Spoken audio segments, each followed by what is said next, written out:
Warahmatullahi wabarakatuh.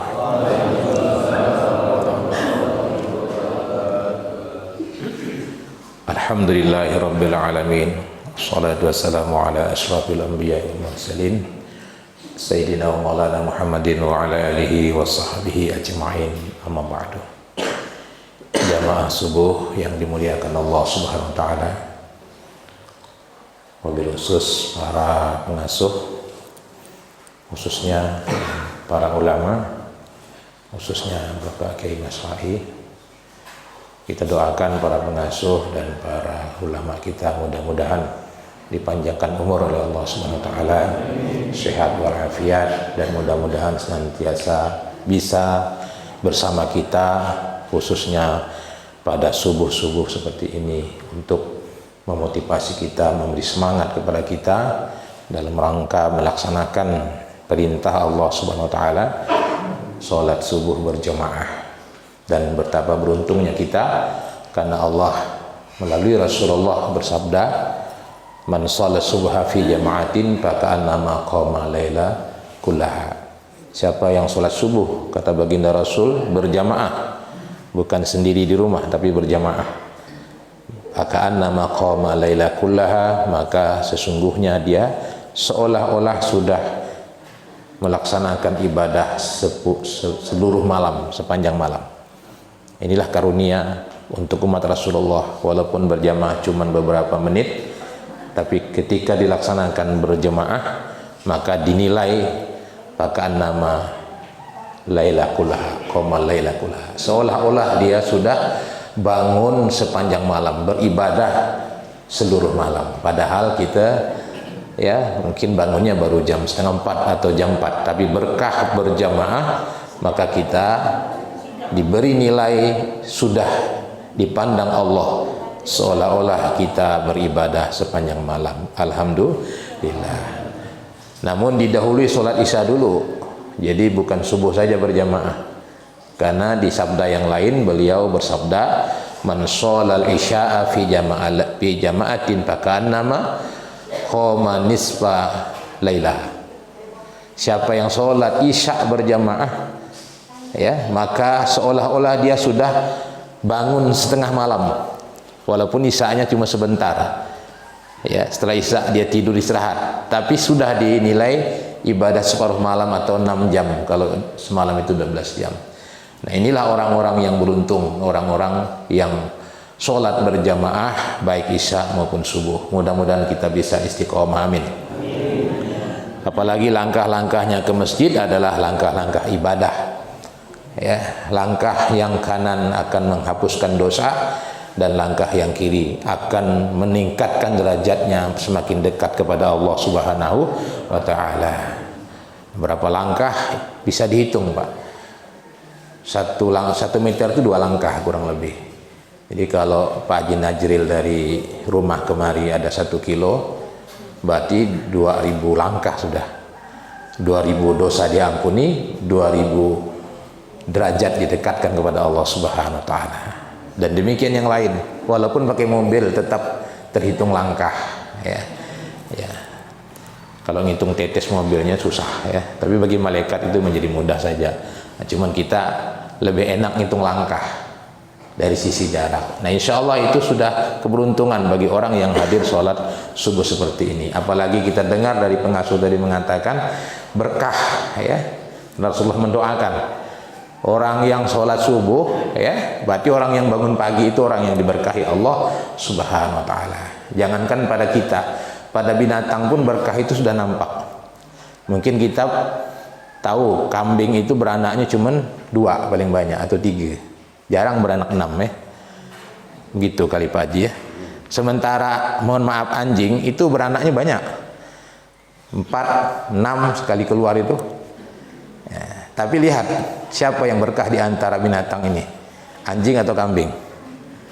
Padahal anjing tidak pernah dipotong, tidak pernah disate, tidak pernah dikorbankan, tidak pernah diakikahkan.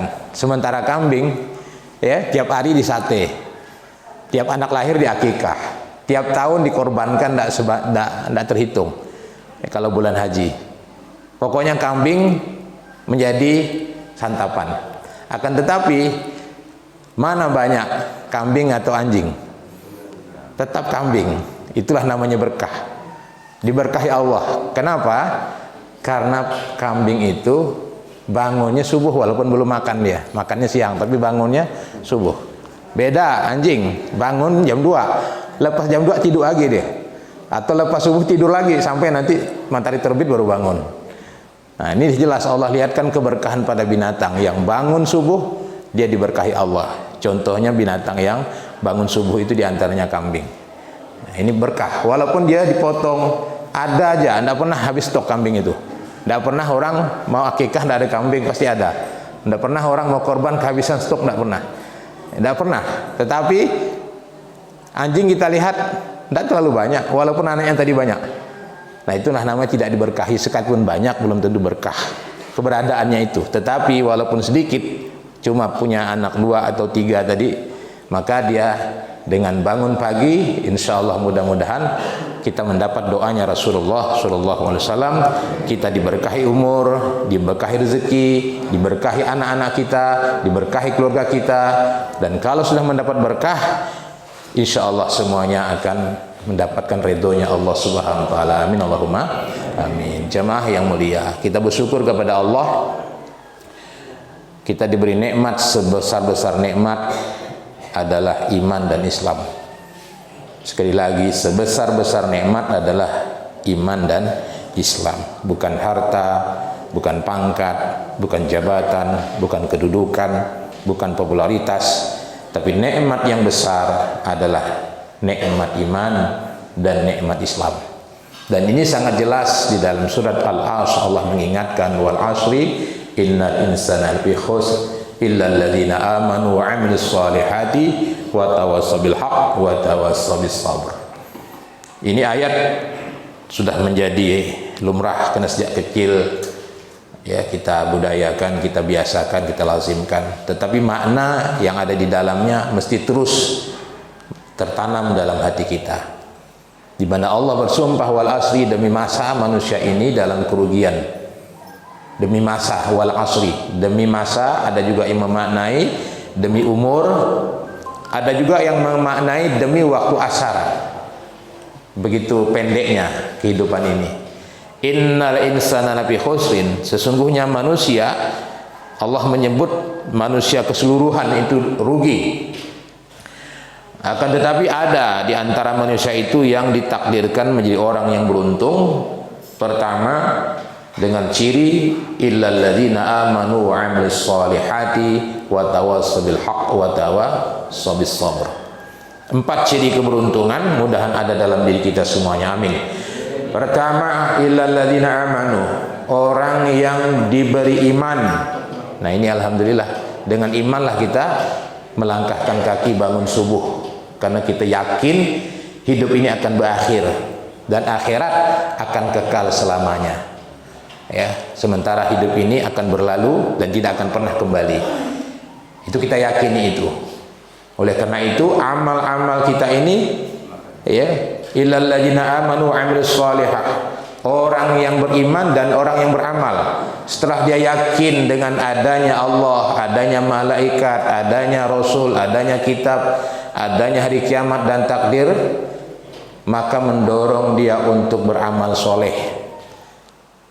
Datanglah kita subuh-subuh begini, dan ini tidak disia-siakan, pasti tersimpan dan tercatat menjadi amal ibadah kita di sisi Allah Subhanahu wa taala. Apalagi sempat kita untuk mendengarkan majelis pengajian atau taklim. Nah, Rasulullah juga bersabda, Rasulullah bersabda, man ta'allama baban khairul laka an tusalliya mi'atarkah. Orang yang mau belajar, menuntut ilmu, ini juga bagian menuntut ilmu. Karena menuntut ilmu itu tidak hanya di sekolah, itu formal. Tapi taklim seperti ini juga menuntut ilmu melalui mendengar. Maka siapa yang mau belajar satu bab dari ilmu, satu waktu dari ilmu, khairul laka min an tusalliya mi'ata rakaat. Itu lebih baik baginya ibadah 100 rakaat. Ada yang di riwayat lain 1000 rakaat. Jadi betapa beruntungnya, hanya duduk beberapa menit, tidak mungkin sampai 1 jam, kita sudah dinilai ibadah 100 rakaat. Kan banyak itu, apalagi 1000 rakaat lebih banyak lagi. Nah ini suatu keberuntungan, ya. Mau hadir ke majelis ini, mau bertahan mendengarkan pengajian seperti ini. Ini tidaklah menjadi sia-sia, tercatat. Bahkan di hadis lain, man kharaja fi talabil ilmi bahwa fi sabilillah hatta yarji'a. Siapa yang keluar dari rumahnya niat menuntut ilmu, jadi untuk subuh seperti ini yang sudah pasti ada taklim, tambah niat waktu kita berangkat dari rumah itu, aku niat menuntut ilmu.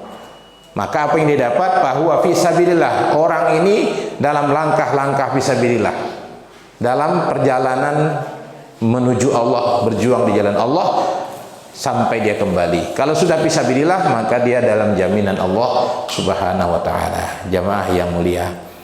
Kemudian setelah beramal, wa tawassaw bil haq. Mesti orang beriman dan beramal tadi supaya imannya tetap istiqomah, amalnya tetap istiqomah, diperlukan saling nasihati di dalam kebenaran. Nah, tentu ya, mungkin di malam yang ke depan ada lagi ustadz yang lain atau siapapun dari siapapun. Dan ketika kita menerima nasihat, jangan lihat orang. Unzur ila ma qala wa la tanzur ila man qala. Kata Sayyidina Ali berpesan, lihatlah apa yang diomongkan orang, tak usah lihat siapa yang ngomong. Nah, ini kunci mendapat ilmu, tidak melihat siapa, tapi apa yang diomongkan. Kalau yang diomongkan itu betul, walaupun yang ngomong itu orang yang mungkin kawan kita, atau mungkin orang bawahan kita, atau mungkin adik kita, atau mungkin anak kita, tapi kalau omongannya itu adalah Quran, hadis, nasihat yang baik, ambil, dengarkan. Tapi jangan lihat orang. Sebab kalau lihat orang, bisa saja orang itu omongannya tak bagus. Mungkin dia tua, atau mungkin dia atasan, atau mungkin dia orang yang berpangkat, tapi omongannya tak baik, tak bagus didengar, jangan dipakai. Jadi yang dipakai itu apa yang menjadi ucapannya. Ya, kata orang yang Pak Janudin pernah saya dengar dulu, sekalipun yang mengeluarkannya itu keluar dari pantat ayam, kalau yang keluar itu telur, maka manfaat. Tapi sekalipun keluar dari pantat manusia, kalau bukan telur ya tak ada manfaatnya, padahal manusia. Nah, jadi apa yang dikeluarkan itulah yang mesti kita dengarkan. Insyaallah wa tawassaw bil haq. Mesti ada keinginan untuk mendengar nasihat, dan juga sebaliknya, mesti ada juga keinginan untuk memberi. Ada yang memberi, ada pula yang menerima. Tidak semata-mata menerima. Kita nerima sekarang, apa yang kita terima sampaikan ke orang lain. Itu namanya tawassaw bil haq. Ada kepedulian. Ya, sekarang Bapak menerima ini, apa yang saya sampaikan, sampaikan ini ke orang lain. Itu namanya tawassaw bil haq. Saling menasihati untuk yang baik, untuk yang benar. Tidak cukup kepada kita. Maka orang-orang dulu ya, kenapa perempuan tidak perlu sholat Jumat? Cukup di rumah. Nanti suaminya pulang Jumat menyampaikan apa yang sudah dia dengar. Ini pesan-pesan khotib, ini pesan-pesan khotbah. Nah, cuman ini mungkin tak sempat lagi ya. Dan jarang yang mau melakukan ini. Padahal kata Al-Quran, wa tawassaw bil haq, saling nasihati. Arti saling itu kita tidak hanya menerima, kita juga harus bisa memberi. Dan yang memberi pun demikian, tidak hanya memberi, harus bisa kadang-kadang menerima. Baru orang akan beruntung seperti itu. Dan kunci keberuntungan terakhir, wa tawassaw bis sabr. Orang itu mesti sabar di dalam imannya, sabar di dalam Islamnya, amalnya, sabar di dalam belajarnya. Ya, dan sabar ini ada yang sabar melaksanakan taat. Ini nilainya cuma 300 kebaikan. Di atas itu sabar menerima bala, 600 kebaikan. Yang tertinggi sabar untuk tidak melakukan kemaksiatan. Ini yang tertinggi. Ada orang sholat, mampu dia, sabar dalam ibadah. Puasa, mampu dia, sabar di dalam puasa, dalam ibadah. Bahkan haji, sabar dalam ibadah. Tapi ketika dapat musibah, ada yang tidak sabar.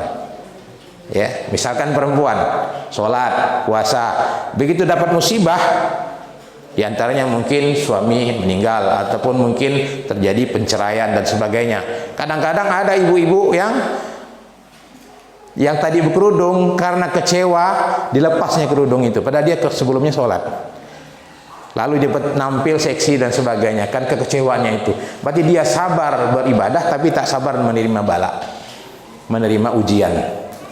Nah, jadi kedua-duanya penting. Setelah kita sabar di dalam taat, kita mesti sabar lagi untuk menerima apapun bentuk ujian yang ditimpakan Allah, ya, baik berupa musibah, kematian atau apa saja, mungkin hal-hal yang tidak menyenangkan.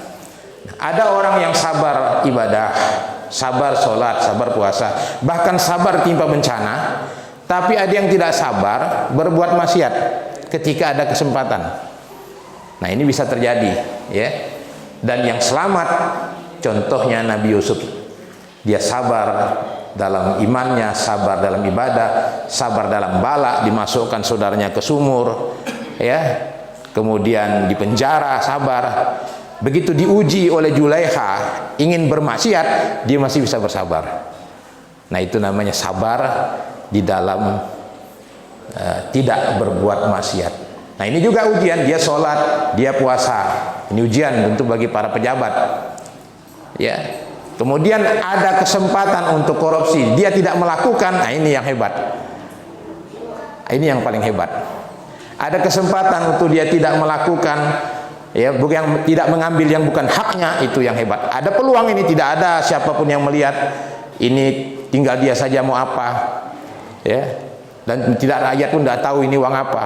Yang jelas ini bukan gajinya, bukan persennya, lalu dia ambil itu, maka sesungguhnya dia tidak sabar untuk tidak berbuat kesalahan maksiat. Nah, mudah-mudahan kita bisa sabar ketiga-tiga ini. Sabar dalam ibadah, sabar dalam musibah, sabar untuk tidak berbuat maksiat, tidak berbuat dosa. Dan puncak kesabarannya adalah 1000 derajat. Inilah kesabaran yang dicontohkan Rasulullah. Sabar tidak membalas kesalahan orang dengan kesalahan, tapi Nabi membalas kesalahan dengan kebaikan. Itulah kesabaran istimewa. Ada orang yang berbuat salah, dia tidak membalas, justru kesalahan orang itu dia balas dengan kebaikan, dan itulah kesabaran yang teristimewa. Dan sabar itu dibuktikan Rasulullah waktu Fathu Mekah. Dia menjadi raja, penguasa tunggal, dia bisa melakukan apapun. Boleh jadi dia bisa membalas orang-orang yang mengusirnya, tetapi itu tidak terjadi, malah dia memberi maaf kepada semuanya. Nah, itulah yang contohkan Nabi kita Muhammad sallallahu alaihi wasallam. Bahkan beliau waktu di Madinah pernah diludahi, ya, ketika dia mau pergi, bukan di Mekah ini, di Mekah mau pergi ke masjid diludahi, tiap hari berangkat diludahi, tapi Nabi tidak membalas ludah itu. Ketika orang yang meludahi ini sakit, beliaulah orang pertama yang menjenguk dan membawakan makanan untuk yang meludahi. Bandingkan dan bayangkan kalau kita diludahi orang sampai 3 hari, hari keempat demam, ya, maka mungkin yang keluar dari mulut kita, alhamdulillah rasanya, nah, ketulahan meludahi aku, ya, mudahan cepat mati, atau macam-macam lah duanya. Ya, kita tidak sabar. Tapi Nabi begitu sabarnya 3 hari diludahi, hari keempat itu yang meludahi demam, dialah orang pertama yang membawakan makanan dan mengucapkan dan mendoakan sembuh. Itulah kesabaran Rasulullah waktu di Mekah. Waktu di Madinah, ya, ada Yahudi yang buta, kerjaannya tidak ada lain, tiap pagi menyumpahi Nabi. Nabi ini, tidak sebut Nabi Muhammad aja, Muhammad ini penyair, Muhammad ini pembohong, Muhammad ini perusak, pemecah belah, tidak baik orangnya, ya. Padahal Nabi ada di depannya, ya, tahu kalau itu orang mencaci beliau. Nabi didengarkan aja. Pulang Nabi, lalu setiap pagi Rasulullah membawa bubur menemui orang buta itu dan minta izin untuk menyuapkan bubur itu ke orang yang buta yang suka mencaci maki. Nah, belum bubur disuap dan itu si buta tidak tahu kalau itu Rasulullah, dia memaki lagi. usah percaya dengan Muhammad. Muhammad tu penipu, Muhammad tu pembohong, Muhammad tu penyair, Muhammad tu penyihir, orangnya tak baik. Nabi senyum aja. Kalau kita kan langsung tempai lengo muka itu kan. Nah, disuapkan pelan-pelan. Ya, sampai berapa lama? Bertahun-tahun sampai Nabi wafat. Itu dikerjakan Rasulullah sallallahu alaihi wasallam. Tidak dibalas.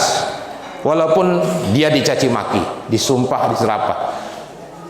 Akhirnya Abu Bakar menjadi khalifah.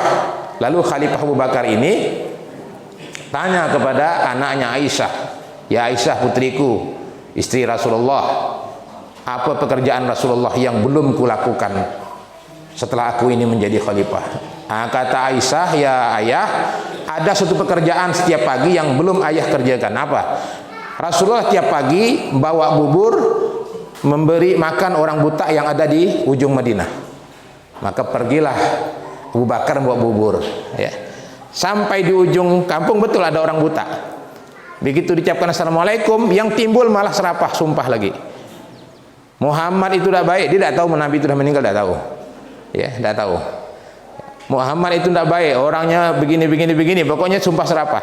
Abu Bakar terkejut, loh, kenapa Nabi dicaci maki? Ya.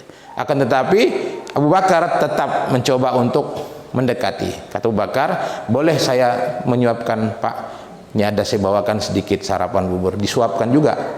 Tapi begitu dirasakan oleh si buta ini bertanya, "Wahai orang yang hari ini menyuapiku, bolehkah aku bertanya kepadamu, kenapa? Siapa yang menyuapiku hari ini dan siapa yang menyuapiku beberapa minggu yang lalu?"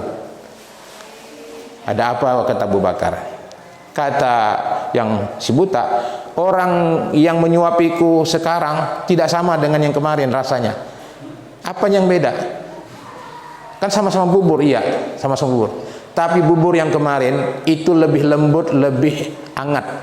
Ini dah sejuk lah, dah keras. Terus apalagi orang yang nyuapiku minggu lalu itu cara menyuapinya itu lembut, tidak menyakitkan, pelan. Yang sekarang agak kasar. Jadi siapa yang dulu itu siapa? Yang nyuapiku minggu lalu itu siapa? Yang sekarang ini siapa? Abu Bakar hanya menangis. Yang kau tanyakan itu, hai Pak Tua, orang yang menyuapiku minggu lalu, buburnya lembut, caranya lembut, itulah orang yang kau caci maki.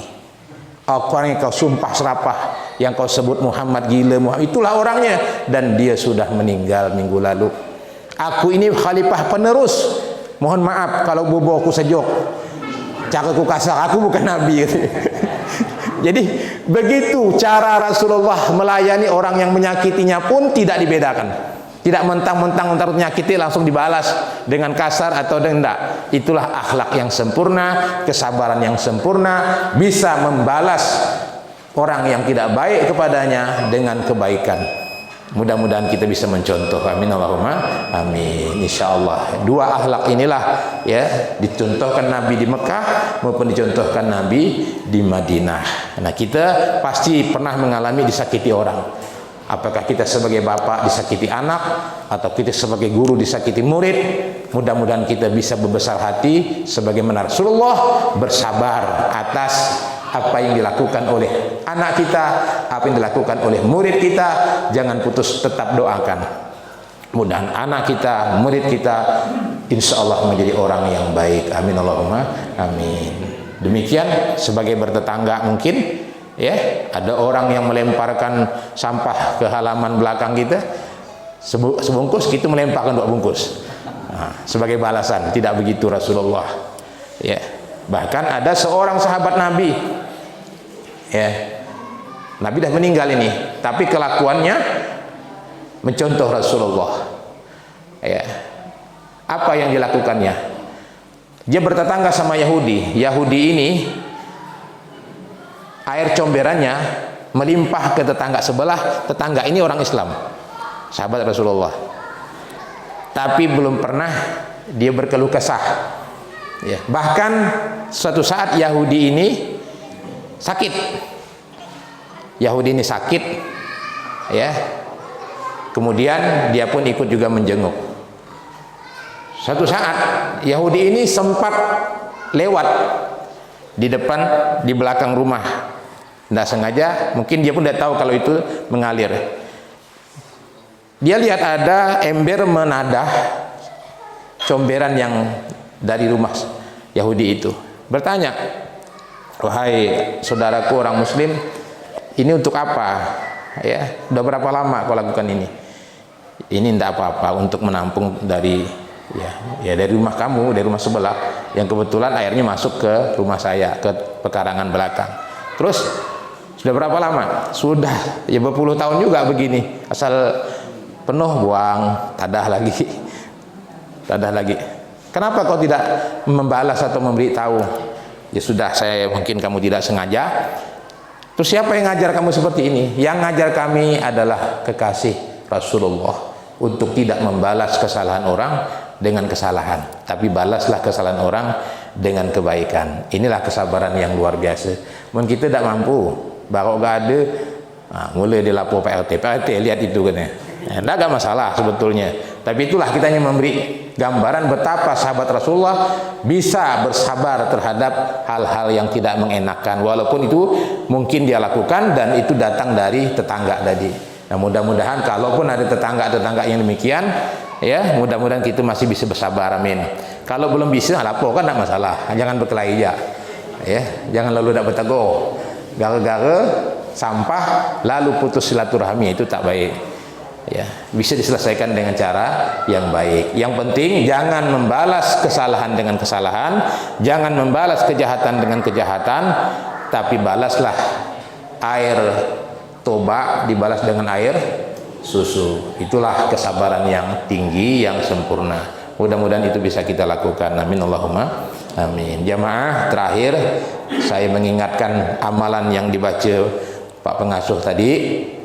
Amalan selawat itu amalan yang menolak bencana, karena Allah berfirman, wa ma kana Allahu liyu'adzibahum wa anta fihim. Allah tidak akan mengazab kalian, kata Allah, kalau di tengah kalian ada Rasulullah. Dan itu terbukti di zaman Nabi tidak ada bencana.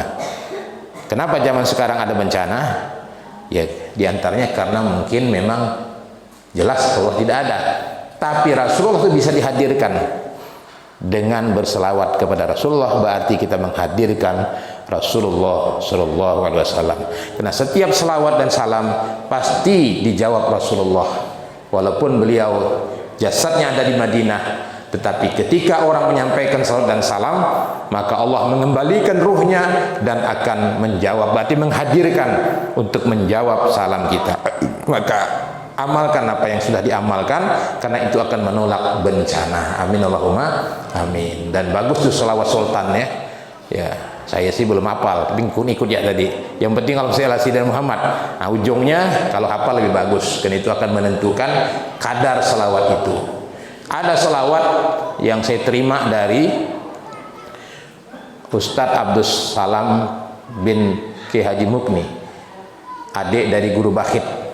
2 minggu lalu ada ke pondok dari Kalsel pakai mobil Alphard ya, berdua sampai ke pondok 2 hari 2 malam ya, minta antar ke Tanjung Pura, saya antar.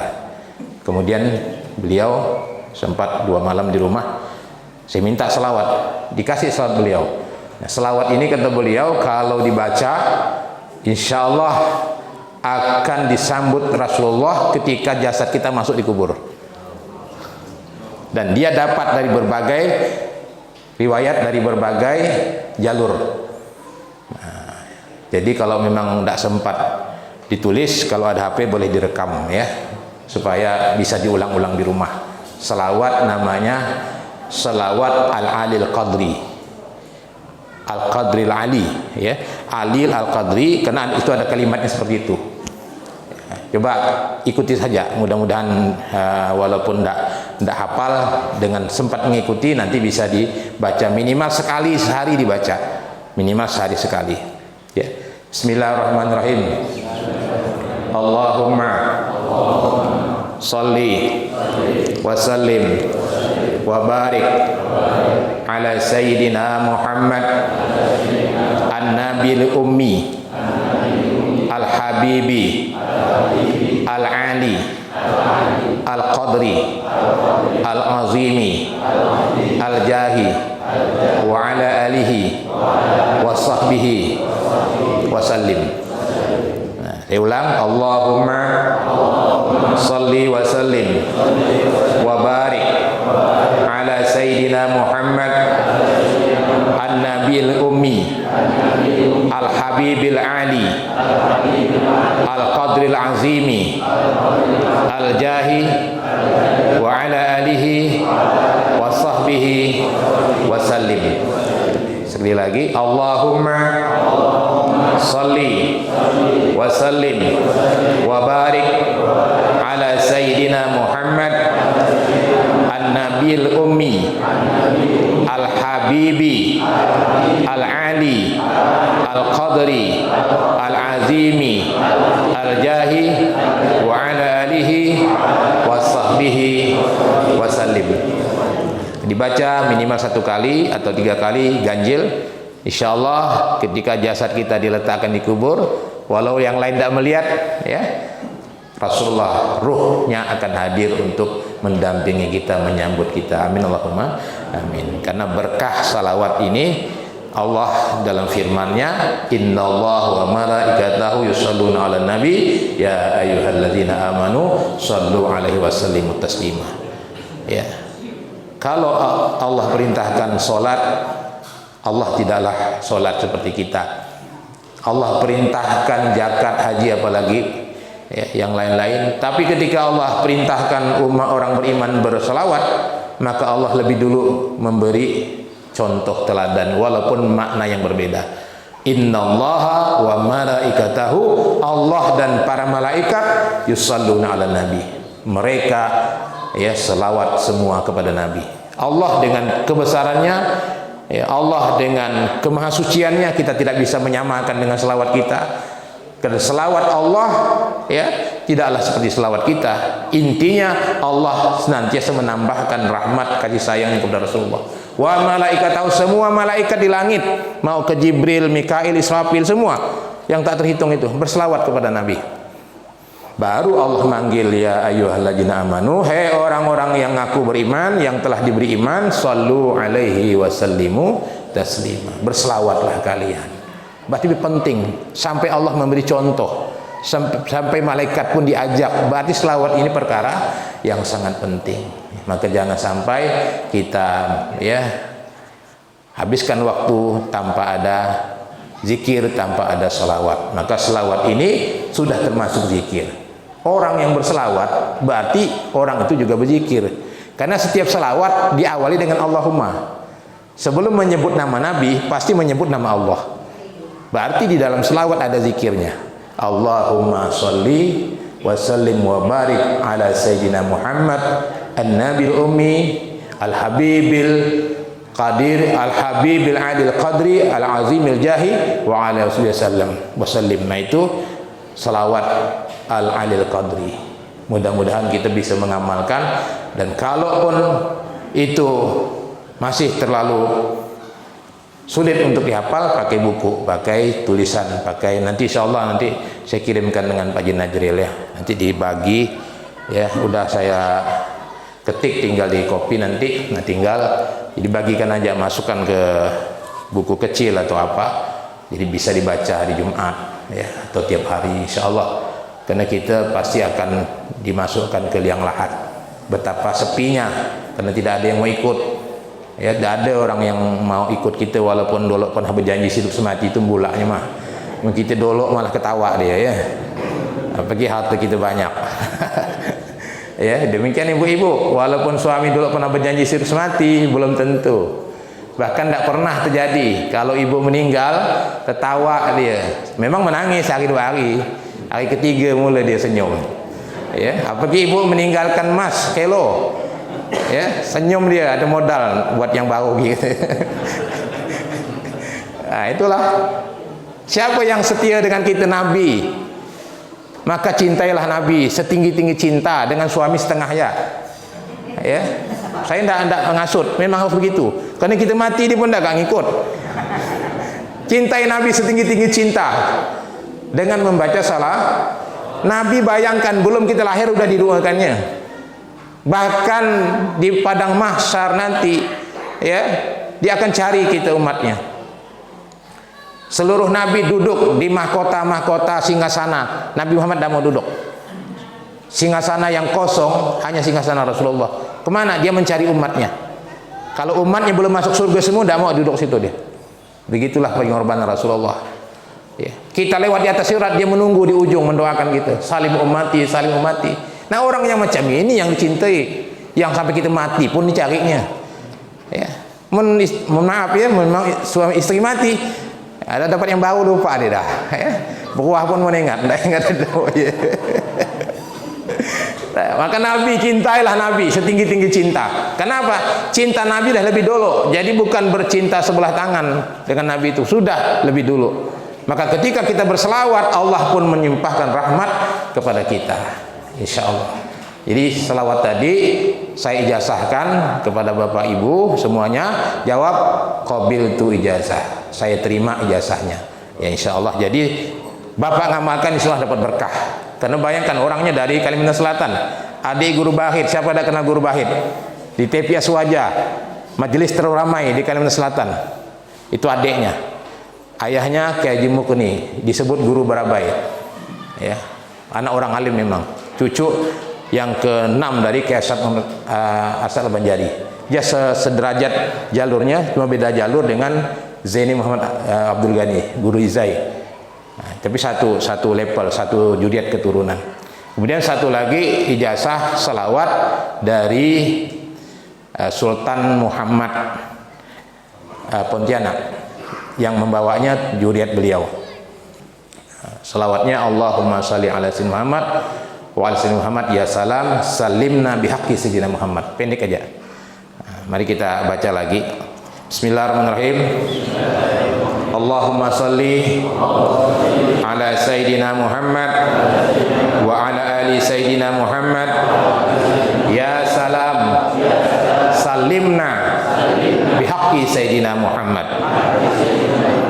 Kita ulang. Allahumma shalli ala sayyidina Muhammad wa ala ali sayyidina Muhammad ya salam salimna bihaqqi sayyidina Muhammad.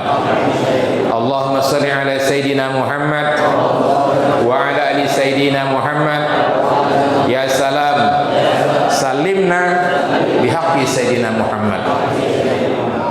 Nah, ini akan selamat naik kendaraan baca ini, naik kapal baca ini, naik pesawat baca ini. Karena ada kalimat ya salam salimna bihaqqi sayyidina Muhammad. Kita membawa Nabi di dalam doa. Adam saja minta ampun membawa nama Nabi. Tidak begitu saja minta ampun. Apa kata Nabi Adam? Ya Allah, ampuni aku berkat nama kekasihmu Muhammad sallallahu alaihi wasallam. Allah bertanya, dari mana kau tahu itu nama Muhammad ya Adam? Kata Adam, begitu aku diciptakan, ditiupkan ruh, mataku melek, yang terlihat adalah nama Muhammad di samping namamu setiap dinding sorga. Bukan nama Adam, bukan. Begitu Adam melek, terlihat nama Allah Muhammad. Aku yakin nama ini bukan nama sembarangan, bisa bersanding dengan namamu, nama yang begitu hebat, bukan namaku. Maka aku minta ampun berkat nama itu ya Allah, ampuni dosaku. Maka kata Allah, karena kau sudah menyebut kekasihku, ku ampuni dosamu. Nah begitulah, jangan tinggalkan Rasulullah. Kita perlu Rasulullah sekarang sampai ke akhirat. Maka perbanyak kita membaca salawat. Ibu-ibu bikin kopi, masukkan selawat dalam kopi, bukan kopi gula aja, ya, supaya kopi itu berkah. Tiupkan selawat, insya Allah, walaupun tidak tiup, baca aja lah, ya, sambil ya Allah, mudahan lakiku sayang terus dengan aku nih, macam kopi gula ni tak berpisah, macam itulah cintanya denganku nih, insya Allah, ya kan. Ya, masukkan beras selawat dulu, supaya beras itu berkah, dimakan anak pintar, dimakan istri suami bagus, setia. Selawat, ya. Karena orang head pun boleh berselawat. Orang head itu tidak boleh baca Quran, kan? Kau baca selawat boleh, tidak masalah. Jadi amalan haid itu selawat aja, baca Quran kan tidak boleh, selawat dibaca. Insya Allah, mudahan rumah tangga kita diberkahi Allah Subhanahu Wa Taala. Jadi selawat tadi saya ijazahkan kepada Bapak Ibu sebagaimana yang saya terima yang oleh keturunan dari Al-Habib Muhammad ya Al-Qadri. Mudah-mudahan manfaat. Terima qabiltu ijazah. Qabiltu ijazah. Insyaallah saya berani memberikan ini karena orangnya datang ke rumah dua-duanya. Ya, selawat yang untuk diterima di dalam kubur datang ke rumah saya. Yang tadi selawat yang dari itu yang datang keturunnya yang ada di Playhari Kalsel juga. Bulan puasa datang memberikan. Nah, maka saya berani sampaikan itu, dia menyerahkan dengan bersalaman dan dengan mengucapkan itu kepada saya. Dan mudah-mudahan dua selawat ini nanti ya bisa kita amalkan di dalam situasi apapun, dan mudah-mudahan nanti di akhirat kita bersama Rasulullah SAW dan kita bisa juga memberikan ya apa yang kita terima ini kepada siapapun. Jadi bukan hanya kepada Bapak Ibu, sampaikan juga kepada yang lain, biar semua orang mendapat rahmat, mendapat berkah, yaitu berkahnya selawat kepada Nabi kita Muhammad Sallallahu Alaihi Wasallam. Insyaallah bencana akan diangkat Allah, dijauhkan dari Allah, apalagi ini musim yang belum berlalu, tapi dengan memperbanyak selawat. Tadi selawat Sultan, ya, tambah lagi selawat mana saja. Mudah-mudahan Sukadana, Kayong Utara, semuanya dijauhkan dari bala dan bencana. Dan satu hal lagi yang bisa menjauhkan dari bencana, wa ma kana Allahu mu'azzibahum wa hum yastaghfirun. Setelah berselawat, kata Allah, kami tidak akan mengazab mereka kalau mereka beristighfar kepada Allah. Jadi dua amalan selawat dan istighfar, banyak-banyak, 70 kali paling tidak, itu ajaran Nabi kita Muhammad Sallallahu Alaihi Wasallam. Jadi dua kata inilah yang mesti banyak di mulut kita, kadang-kadang berselawat, kadang-kadang beristighfar. Tambah satu lagi, kadang-kadang tangannya bersedekah, itu aja. Ya, Pak Najril sudah buka koin infak melalui organisasi NU, ada koin. Apalah duit kita 1000 bulat tuh kan tidak laku, masuk aja tiap hari ke koin, ke kotak amal, nanti dikumpulkan kan jadi banyak. Kata beliau udah ada 10 juta lebih, baru berjalan sebulan 2 bulan udah sebegitu banyak. Bagaimana nanti setahun? Untuk apa ini duit? Untuk nyekolahkan, ya mungkin ada yang mau ke Mesir, ada yang mau ke Sudan, ada yang mau ke Yaman yang tidak ada biaya, bisa dibantu dari dana itu. Nah itu fisabilillah, besar pahalanya. Pahala yang paling tinggi adalah sedekah fisabilillah, sedekah di jalan Allah Subhanahu wa Ta'ala. Jadi kalau ada recehan itu kumpulkan dulu, masukkan ke celengan, mungkin beliau titip di warung-warung kan. Nah di situ ada merek NU, ada koin, masukkanlah. Ya, karena dibelanjakan pun tidak ada nilainya. Tapi kalau dikumpulkan koin itu, kalau sebulan 10 juta, 2 bulan 20 juta. Kalau sampai setahun 120 juta, banyak. Bisa nyekolahkan anak-anak, ya, yang nanti untuk menghidupkan agama di Kayong Utara atau di desa kita atau di mana saja. Insya Allah saya doakan mudahan niat baik Pak Haji Najril NU di Kayong Utara ini mudah-mudahan dimudahkan dan ijabah Allah SWT. Dan yakinlah koin yang Bapak Ibu titipkan itu yang mungkin tidak terasa akan menjadi peneman kita di dalam kubur nanti. Amin. Karena orang dalam kubur semuanya menjerit kepada Allah, Rabbi laula akhartani ila ajalin qarib asadaka. Ya Allah, kata mereka dalam kubur, ya hidupkan kami sebentar. Mau ngapa? Mau bersedekah. Masih banyak koin-koin yang belum dimasukkan. Tapi dah terlambat, dah mati dah. Ya, dah ada lagi. Dah dibagikan sidak dah di waris. Nah, jadi sebelum diwarisi orang, kita warisi untuk kita di dalam kubur. Sebagian diwariskan anak cucu, sebagian kita warisi sendiri dengan menitipkan di kotak infak, kotak amal. Insya Allah. Saya kira demikian tausiah saya subuh ini. Terima kasih kepada semuanya. Ya, kami tadi malam berangkat sampai sini kurang lebih jam 8. Kemudian pagi ini ke Melano, nanti lepas Johor lewat lagi jalan yang rusak, tapi insya Allah sudah dibaguskan 5 kilo, tinggal 15 kilo lagi lah. Nah insya Allah ya kita doakanlah, ya kan bertahap, tidak bisa sekaligus sedikit-sedikit, yang penting ada niatnya insya Allah. Dan tidak usah dikeluhkan, jalan aja sampai mah, jangan gara-gara jalan rusak lalu tidak mau ke Tapang, lalu tidak mau ke sini, jangan, jalan aja insya Allah masih nyaman daripada zaman dulu ya. Sekian, terima kasih. Subhanakallahumma bihamdika asyhadu an la ilaha illa anta astaghfiruka wa atubu ilaik. Assalamualaikum warahmatullahi wabarakatuh.